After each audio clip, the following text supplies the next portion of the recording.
सदर जमहूरिया रामनाथ कोविंद जमाइका दौरे के बाद सेंट विंसेंट के दौरे पर गवर्नर जनरल हाउस और असेंबली हाउस का दौरा करेंगे सदर जमहूरिया।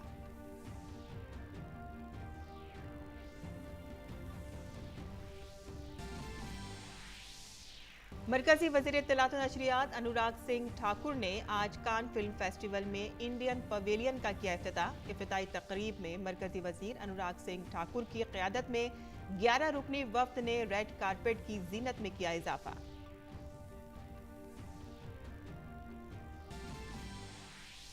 चिंतन शिविर से वापसी के बाद कांग्रेस को पंजाब के बाद अब गुजरात में बड़ा झटका।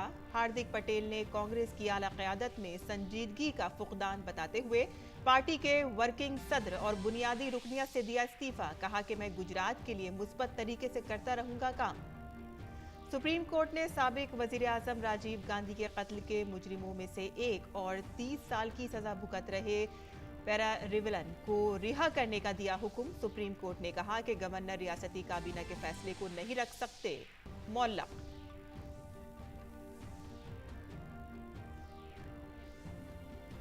गुजरात के मोरबी में एक नमक फैक्ट्री की दीवार गिरने से 12 अफराद हलाक। वजीर आजम ने हादसे पर किया इज़हार अफसोस। गुजरात हुकूमत ने हलाक होने वालों के कुनबों के लिए 4-4 लाख रुपए के मुआवजे का किया ऐलान। मुल्क की कई रियासतों में सैलाब और बारिश से मामूलात जिंदगी दरहम बरहम। आसाम में सैलाब से 26 अजला में 4 लाख से जायद अफराद मुतासिर, 8 अफराद की मौत। सड़क और रेल खिदमात भी मुतासिर।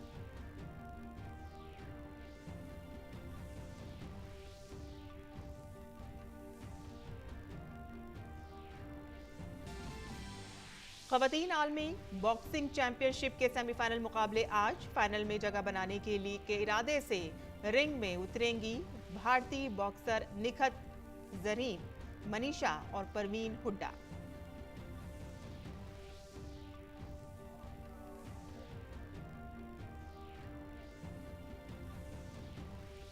आदाब नाज़रीन, खबरनामे में आपका इस्तकबाल है। मैं हूं साइमा खान। अब खबरें तफसील से। सदर जमहूरिया रामनाथ कोविंद आज जमाइका का दौरा आज इख्तिताम पजीर होगा। जमाइका के बाद सदर जमहूरिया सेंट विंसेंट जाएंगे, जहां वो गवर्नर जनरल हाउस और हाउस ऑफ असेंबली का दौरा करेंगे। अपने दौरे के तीसरे दिन सदर जमहूरिया ने जमाइका में पार्लियामेंट के दोनों ऐवानों के मुश्तरका इजलास से खिताब किया। सदर जमहूरिया ने कहा कि जमाइका की तरक्की में वहां रहने वाले बरादरी का खुसूसी ताउन है।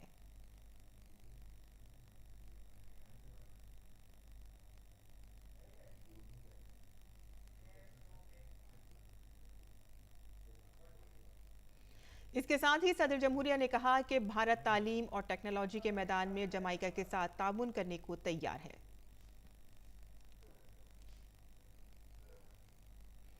और अब खबरें कान फिल्म मेले की। मरकजी वजीर इत्तलात और नशरियात अनुराग सिंह ठाकुर ने आज कान फिल्म फेस्टिवल में इंडियन पवेलियन का इफ्तिताह किया।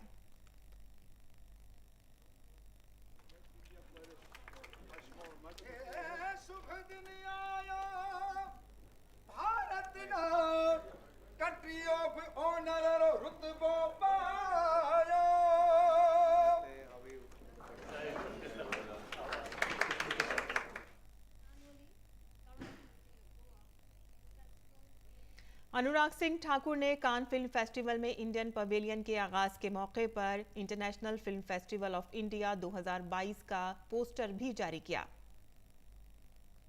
और इस मौके पर इत्तलात और नशरियात के वजीर अनुराग सिंह ठाकुर, अदाकारा दीपिका पादुकोण, तमन्ना भाटिया, अदाकार आर माधवन, नवाजुद्दीन सिद्दीकी, फिल्म डायरेक्टर शेखर कपूर, मौसीकी के माहिर AR रहमान और फ्रांस में हिंदुस्तान के सफीर जावेद अशरफ ने एक इंटरैक्टिव सेक्शन में हिस्सा भी लिया।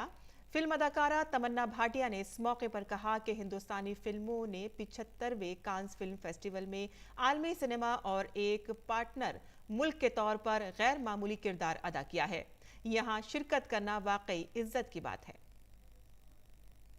Windows for pan-India films, and today being here at Cannes feels like an exactly same opportunity because I think all of this happened very last minute.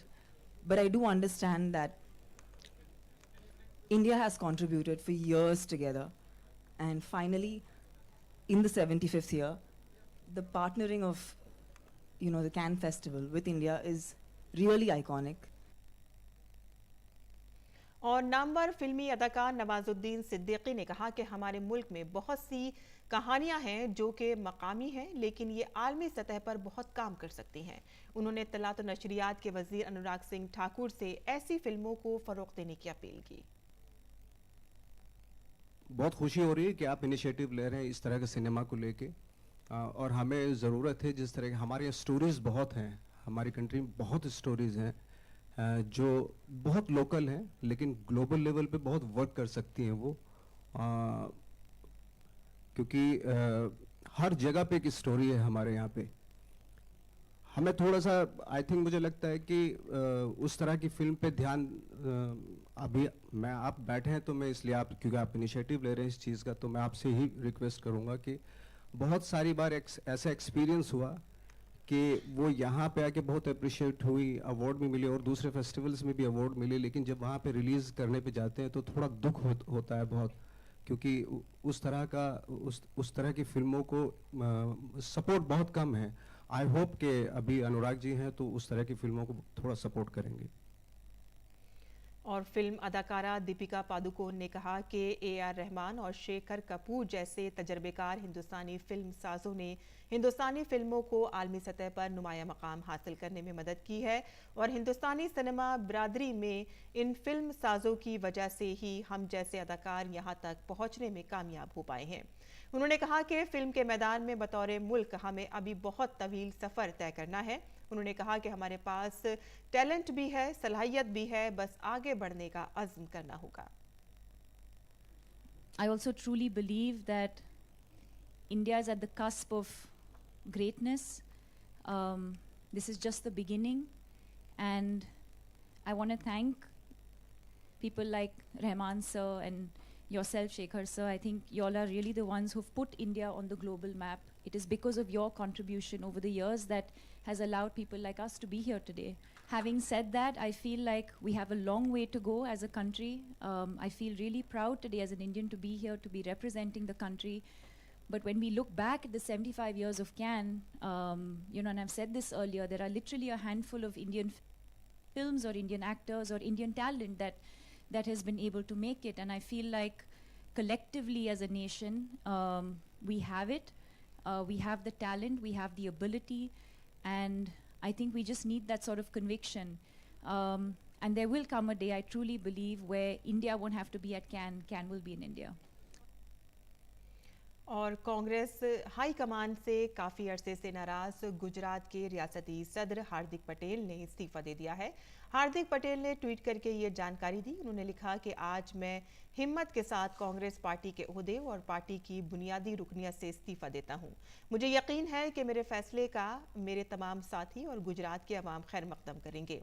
मुझे यकीन है कि मेरे इस कदम के बाद मैं मुस्तकबिल में गुजरात के लिए वाकई मुस्बत काम कर सकूंगा।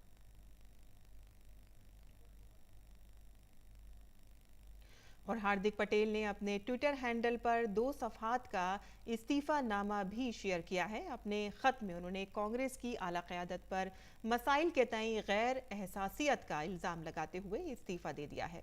पार्टी सदर सोनिया गांधी को लिखे गए अपने ख़त में हार्दिक पटेल ने कहा कि गुज़िश्ता तकरीबन 3 सालों में मैंने महसूस किया है कि कांग्रेस पार्टी सिर्फ एहतजाज की सियासत तक महदूद होकर रह गई है, जबकि मुल्क के लोगों को एहतजाज की नहीं बल्कि ऐसे मुतबादिल की ज़रूरत है जो उनके मुस्तकबिल के बारे में सोचता हो, मुल्क को आगे ले जाने की सलाहियत रखता हो। हार्दिक पटेल ने मजीद लिखा कि चाहे वो अयोध्या में भगवान श्री राम का मंदिर हो, CAA NCR का मामला हो या फिर जम्मू कश्मीर से आर्टिकल 370 को हटाने का हो या GST का निफाज हो, मुल्क इसका तवील अरसे से हल चाहता था और कांग्रेस पार्टी इसमें सिर्फ रुकावट बनी रही। भारत देश हो, गुजरात हो या मेरी पटेल बिरादरी हो, हर मसाइल पर कांग्रेस का मौक़िफ़ सिर्फ मरकज़ी हुकूमत की मुखालिफत तक ही महदूद था। कांग्रेस को मुल्क की तकरीबन हर रियासत में अवाम ने मुस्तरद कर दिया है, क्योंकि कांग्रेस पार्टी और पार्टी की क़यादत अवाम के सामने कोई बुनियादी रोड मैप भी पेश नहीं कर सकी।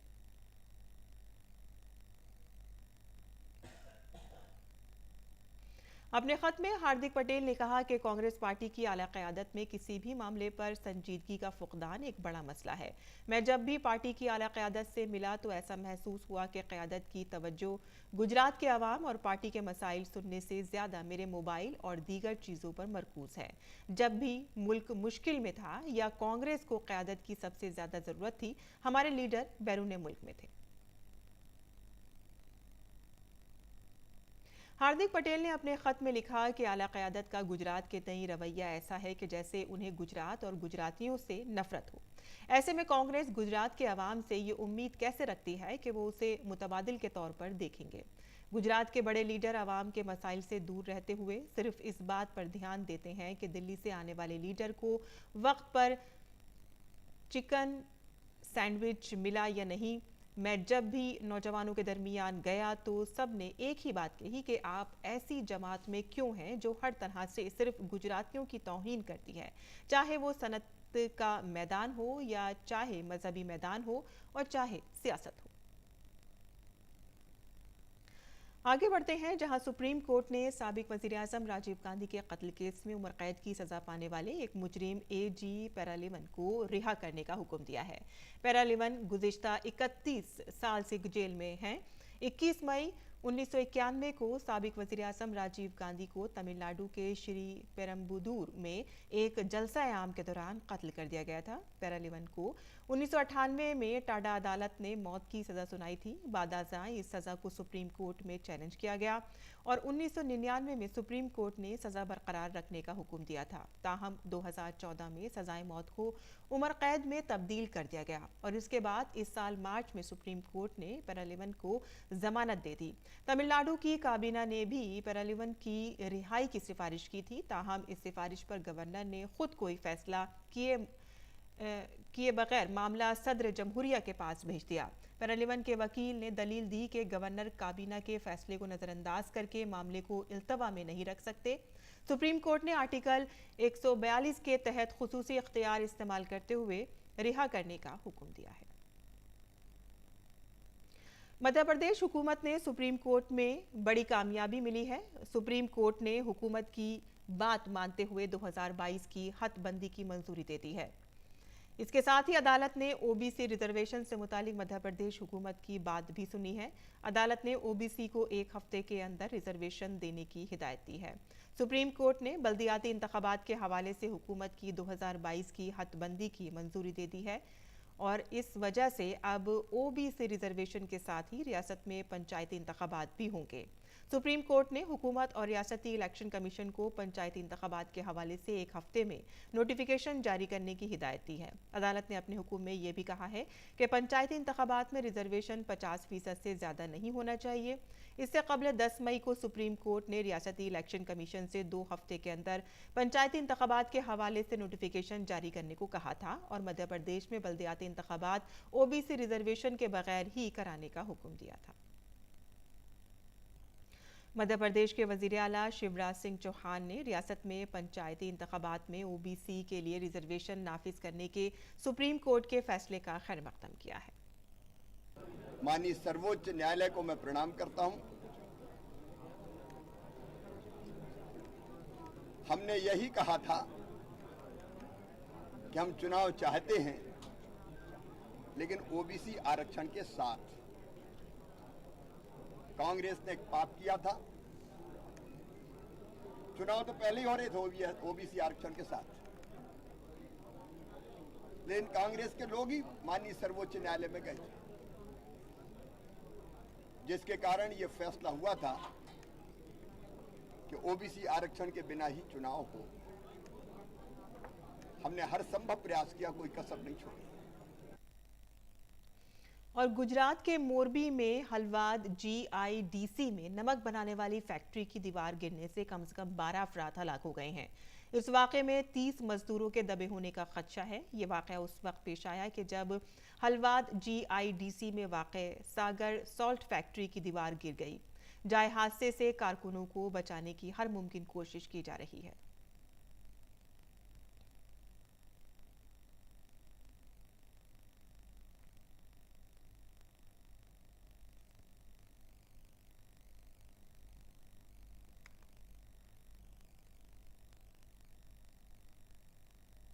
वजीर आजम ने इस वाक़े पर दुख का इजहार किया है और ट्वीट किया है, मोरबी में दीवार गिरने से पेश आने वाला सानहा दिल दहला देने वाला है। गम की इस घड़ी में सुगवार खानदानों से मेरी ताज़ियत है।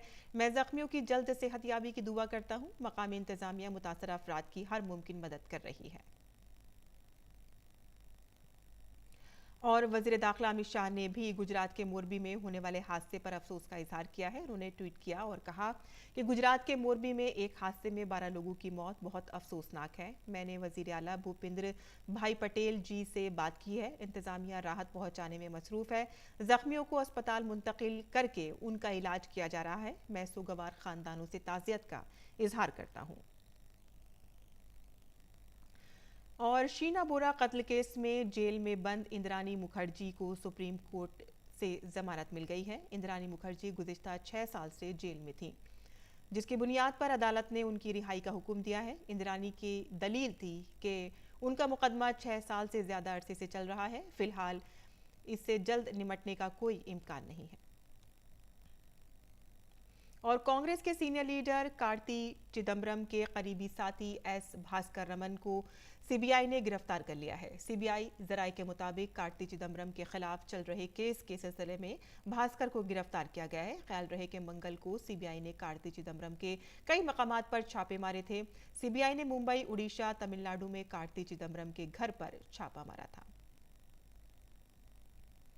आसाम में गुज़िश्ता कुछ दिनों से मूसलाधार बारिश की वजह से कई इलाकों में सैलाबी सूरत हाल पैदा हो गई है। रियासती कुदरती आफात बंदोबस्त से मुतालिक महकमे के मुताबिक आसाम के 26 अजला के 67 रेवेन्यू सर्कल सैलाब से मुतासिर हैं। सेंट्रल वाटर कमीशन CWC के मुताबिक कामपोर में भी नदी की सतह आब में इजाफा हुआ है। रियासत के 26 अजला के 1089 गाँव में सैलाब का पानी दाखिल हो गया है। रियासत के 4 लाख से ज़्यादा शहरी सैलाब से मुतासिर हैं। इसके अलावा हज़ारों हेक्टेयर अराजी पर खड़ी फसल भी अब पानी में डूब गई है। सैलाब मुतासरा इलाकों में कुल 89 राहत कैंप कायम किए गए हैं। मुसलसल बारिश और सैलाब की संगीन सूरत हाल की वजह से हाई सेकेंडरी साल अव्वल के इम्तिहानात जो हैं वो गैर मुअय्यना मुद्दत के लिए मुलतवी कर दिए गए हैं।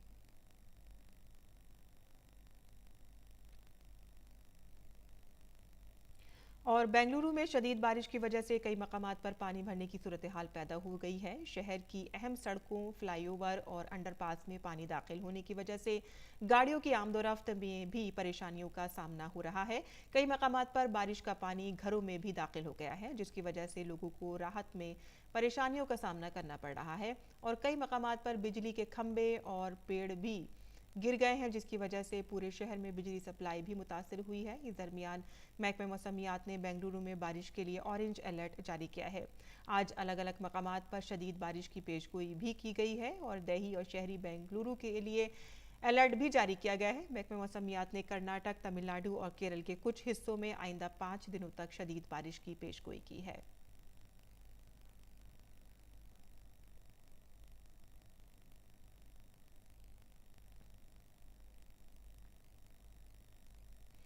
और केरल में महकमे मौसमियात ने आज मूसलाधार बारिश की पेशगोई के पेश नज़र 7 शुमाली अजला के लिए ऑरेंज अलर्ट जारी किया है। महकमे मौसमियात के मुताबिक त्रिशूर, पलक्कड़, मल्लापुरम, कोझिकोड, वायनाड, कुन्नूर और कासरगोड अजला में आज शदीद बारिश होने का इम्कान जाहिर किया गया है। अलपुझा, कोट्टायम, उडुक्की और अर्नाकुलम अजला में लक्षद्वीप के लिए तेज बारिश के लिए येलो अलर्ट जारी किया गया है। महकमे मौसमियात ने बताया है कि केरल के साहिली इलाकों और लक्षद्वीप में 40 से 50 किलोमीटर से लेकर 60 किलोमीटर फी घंटे की रफ्तार से हवाएं चलने का इम्कान है। माहीगीरों को समंदर में ना जाने का मशवरा दिया गया है। दिल्ली में म्यूनिसिपल कॉरपोरेशन की तरफ से तजावुजात हटाने की मुहिम आज भी जारी रही। दिल्ली के कल्याणपुरी इलाके समेत कई मकामात पर यह मुहिम चलाई गई। म्यूनिसिपल कॉरपोरेशन के मुलाजिमीन ने तजावुजात हटाने के लिए बुलडोजर चलाए। तजावुजात हटाने के दौरान आवाम के एहतजाज के पेश नज़र सिक्योरिटी के सख्त इंतजाम किए गए हैं।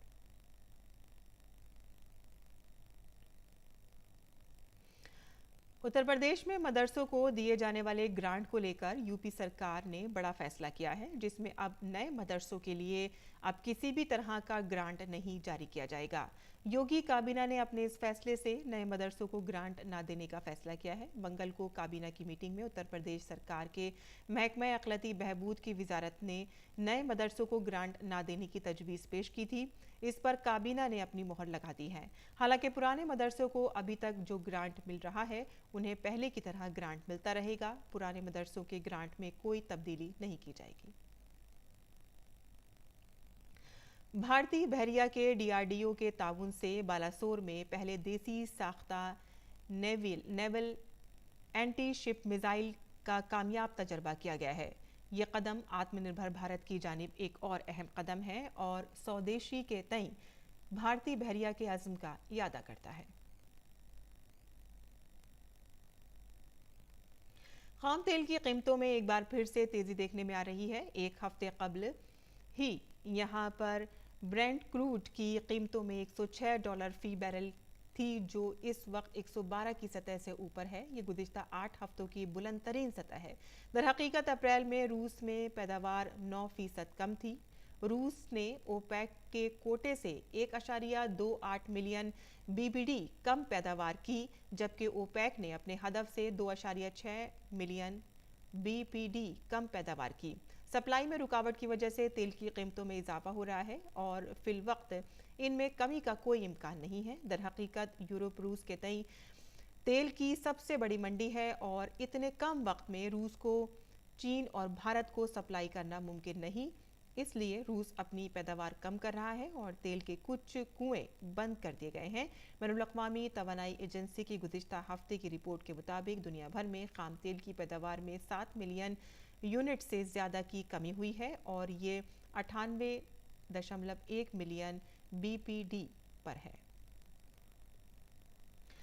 और आगे बैनुल-अक़वामी की मज़ीद ख़बरों की जानिब रुख करते हैं, जहां रूसी फ़ौज की जानिब से तवील अरसे तक गोलाबारी और मिसाइल हमलों के बाद मारियोपोल मुकम्मल तौर पर तबाह हो चुका है। मारियोपोल में एरोस्टाइल स्टील वर्क्स में कई दिनों तक मुकाबला करने वाले 250 से ज़ायद जंगजू ने हथियार डाल दिए हैं। मारियोपोल में अब भी गैर यकीनी की सूरत हाल बरकरार है। स्टील प्लांट पर कब्जे के बाद यूक्रेन में सबसे तबाहकुन मुहासरा खत्म करते हुए रूसी सदर व्लादिमीर पुतिन ने कामयाबी का दावा किया है। और बैनुल-अक़वामी महाज पर स्वीडन की वज़ीर आज़म मैग्डालेना एंडरसन ने कहा है कि स्वीडन और फिनलैंड नेटो में शमूलियत के लिए अपनी दरख्वास्तें जमा करेंगे। वो पुतिन के वसीतर अज़ाइम के बारे में तशवीश पर एतदाल पर मबनी देरीना पॉलिसी को तर्क कर देंगे। और अमेरिकी सदर जो बाइडेन ने न्यूयॉर्क के बफेलो में 10 सियाफाम अफराद के कत्ल पर शोक का इजहार करते हुए नस्ल परस्ताना साजिशी नज़रियात की तशहीर पर सफ़ेद फाम, बालादस्ती, मीडिया, इंटरनेट और सियासत की सख्त अल्फाज में मजम्मत की है। बाइडेन ने कहा है कि सफ़ेद फाम बालादस्ती दरअसल एक जहर है जो हमारी सियासत में दाखिल है। बाइडेन ने यह बयान मुतासरा के अहले खाना से मुलाकात के फ़ौरन बाद कहा है। और खेल की खबरों में भारतीय खवातीन बॉक्सर निखत जरीं, मनीषा और परवीन हुड्डा आज IBA खवातीन के आलमी बॉक्सिंग चैंपियनशिप में अपने सेमीफाइनल मुकाबले खेलेंगी। ये तीनों खिलाड़ी टूर्नामेंट के फाइनल में जगह बनाने की कोशिश करेंगी। 52 किलोग्राम जुमरे के सेमीफाइनल में निखत का मुकाबला ब्राज़ील की खिलाड़ी से होगा और 57 किलोग्राम जुमरे में मनीषा फाइनल में जगह बनाने के लिए इटली के खिलाड़ी के खिलाफ मैदान में उतरेंगी, जबकि 63 किलोग्राम के सेमीफाइनल में परवीन का मुकाबला आयरलैंड की खिलाड़ी के साथ होगा। जर्मनी के सुबुल में जारी ISSF जूनियर आलमी कप में भारतीय निशानेबाजों के लिए मंगल का दिन खास रहा। निशानेबाज मनु भाकर, ईशा सिंह और रिधिम सागवान की टीम ने 25 मीटर पिस्टल टीम इवेंट के फाइनल में मेजबान जर्मनी को 16-2 से शिकस्त देकर सोने का तमगा अपने नाम किया है। दूसरी तरफ 50 metre rifle 3 position mixed team event में भी भारतीय निशानेबाजों ने चांदी के तमगे पर निशाना लगाया है। भारत इस मुकाबले में अब तक सोने के 11, चांदी के 13 और कांसे के 4 तमगे के साथ पहले मकाम पर है, जबकि इटली सोने के 4 तमगों के साथ दूसरे मकाम पर है। और हिंदुस्तानी खवातीन की कंपाउंड टीम ने तीरंदाजी वर्ल्ड कप के दूसरे मरहले में कांसे का तमगा जीत लिया है। हिंदुस्तानी टीम कांसे के तमगे के लिए खेले गए मैच में तुर्की को शिकस्त देने में कामयाब रही।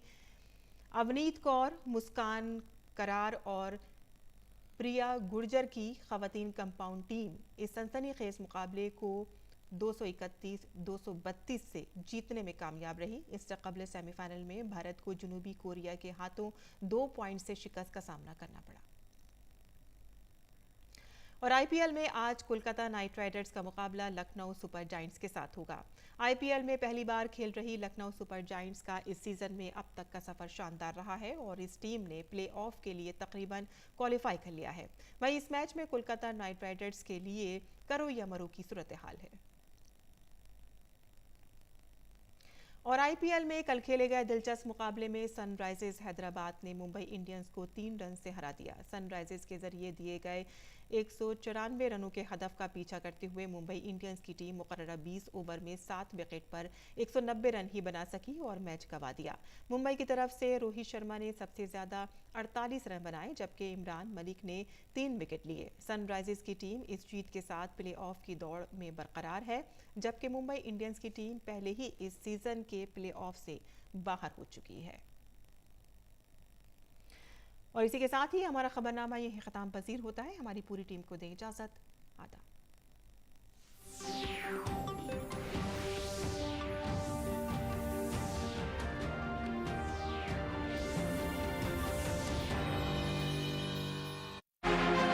आज दुनिया के बदलते सिनेरियो में प्राइम मिनिस्टर का ये दौरा कितना अहम है? पूरे दौरे के दौरान